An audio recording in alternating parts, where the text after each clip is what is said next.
Перед началом Второй мировой войны командование немецкой армии всерьез озаботилось вопросом САУ «Охотника на доты».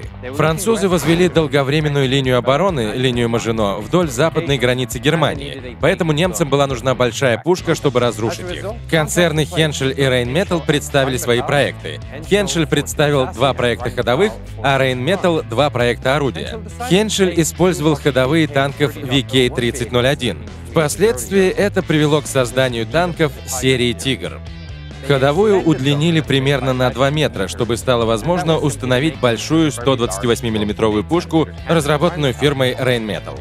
Новая машина получила название Panzer Selbstfahrlafett 5, или, как ее обычно называют проще, Sturer Emil.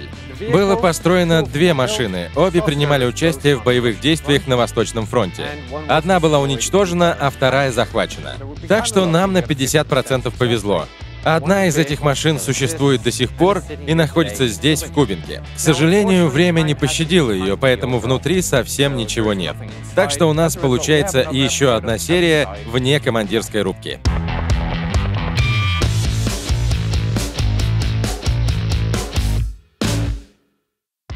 Экипаж состоял из 5 человек. Мехвод находился в передней части корпуса слева, наводчик и командир располагались в передней части рубки, а места радиста и заряжающего были в задней части. В передней части машины практически ничего нет, лишь бортовые передачи и 50 мм брони.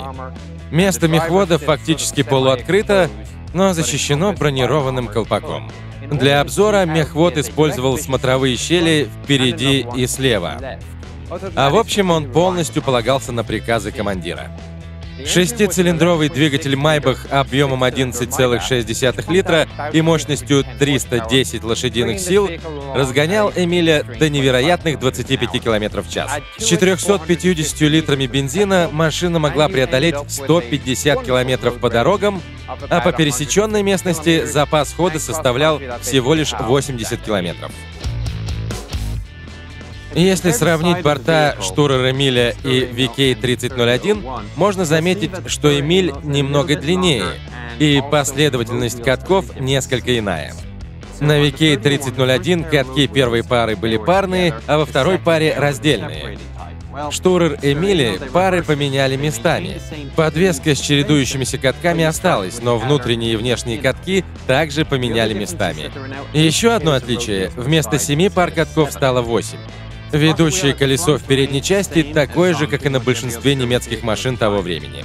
Гусеницы сухого типа траки соединены одним пальцем. Каждая гусеница состоит из 85 звеньев и поддерживается 3 роликами. Из-за длины гусениц площадь соприкосновения с поверхностью увеличилась, поэтому пришлось использовать механическую трансмиссию с другим передаточным числом, чтобы машина могла поворачиваться так же легко, как машина на колесной базе от VK-3001. Каждая из 8 пар опорных катков оснащена индивидуальной торсионной подвеской. В передней части машины рычаги подвески расположены по ходу движения, в кормовой против. Опорные катки и ленивец оснащались резиновыми бандажами. На них сохранилась маркировка, так что если кому-то любопытно, бандажи производились фирмой Continental и имели размер 700/98-550. Как знать, может, на ближайшем шиномонтаже завалялась парочка таких. На левой стороне корпуса машины можно увидеть вертикальную линию. Похоже, что был добавлен еще один лист брони, чуть дальше ленивца. Но, что более важно, с этой стороны можно рассмотреть рычаг подвески, расположенный по ходу машины. Все катки в этой части корпуса по обоим бортам оснащены рычагами подвески, расположенными по ходу машины. В середине 40-х американская армия проводила эксперименты с такой системой на Першингах, чтобы понять, насколько хороша эта идея. Они пытались снизить нагрузку на ходовую в передней части корпуса. В итоге было решено, что конструкция неудачная. Первые и последние рычаги подвески по борту оснащены отбойниками. В целом, подвеска неплохо справлялась с 36-тонным весом машины. 128 мм орудие K40L61. Оно было разработано фирмой Rheinmetall и создано на базе зенитной пушки. Крайне эффективное орудие. Скорость полета бронебойных снарядов достигала 880 метров в секунду, а один из 2 Эмилей, носивший название «Морец», сумел поразить КВ с расстояния в 1,5 километра. Для того времени это было очень хорошо.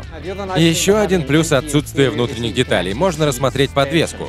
Видны все торсионные валы. Последние 2 торсиона усилены, чтобы выдерживать откат орудия. Из-за причудливого расположения рычагов подвески последний торсион расположен в самом конце. Также хорошо видны оси ленивцев. Два члена экипажа располагались в передней части машины. Слева было место наводчика. Для горизонтального и вертикального наведения орудия использовались обычные рукоятки механического привода. Углы горизонтального наведения были ограничены около 5 градусов влево и 7 вправо. Зато углы вертикального наведения отличные. Орудие поднималось на 10 градусов и опускалось на 15. У наводчика был всего один перископический прицел. Он выступал через отверстие в крыше рубки. Справа находилось место командира. У него была стереотруба дальномера. Так как внутри машины пусто, единственное, что здесь есть, это рама, на которой монтировалось орудие. В продолжении испытаний для проведения стрельб прямой наводкой из закрытых позиций машины были доставлены на полигон, где показали себя хорошо. Интересный факт. По результатам испытаний экипажам штурер Эмиля рекомендовалось не открывать огонь по цели на расстоянии менее километра, потому что из-за большой дульной вспышки невозможно было определить дальность падения снаряда и точнее навестись на цель. Несмотря на положительные отзывы, машину в производство так и не запустили. Конструкторы решили, если создавать истребитель танков со стационарным орудием, то он должен быть хорошо бронирован. Но если это легко бронированная машина, тогда нужно обеспечить круговой обстрел, сделать ее более подвижной, и неплохо было бы иметь возможность демонтировать орудие. Такими должны были стать машины серии Waffentrager. В итоге штурер Эмили прослужили совсем недолго, и их история закончилась здесь, в России. Увидимся в следующей серии. Новая машина получила название Panzer Selbstfahrlafett 5. 3, 2, 1. Panzer Selbst... Да, это один из тех случаев. Panzer Selbstfahr... О, боже. Машина получила название Panzer Selbstfahr... Selbst. Интересный факт. В отчетах говорилось, что экипажам следует... О, да вы шутите.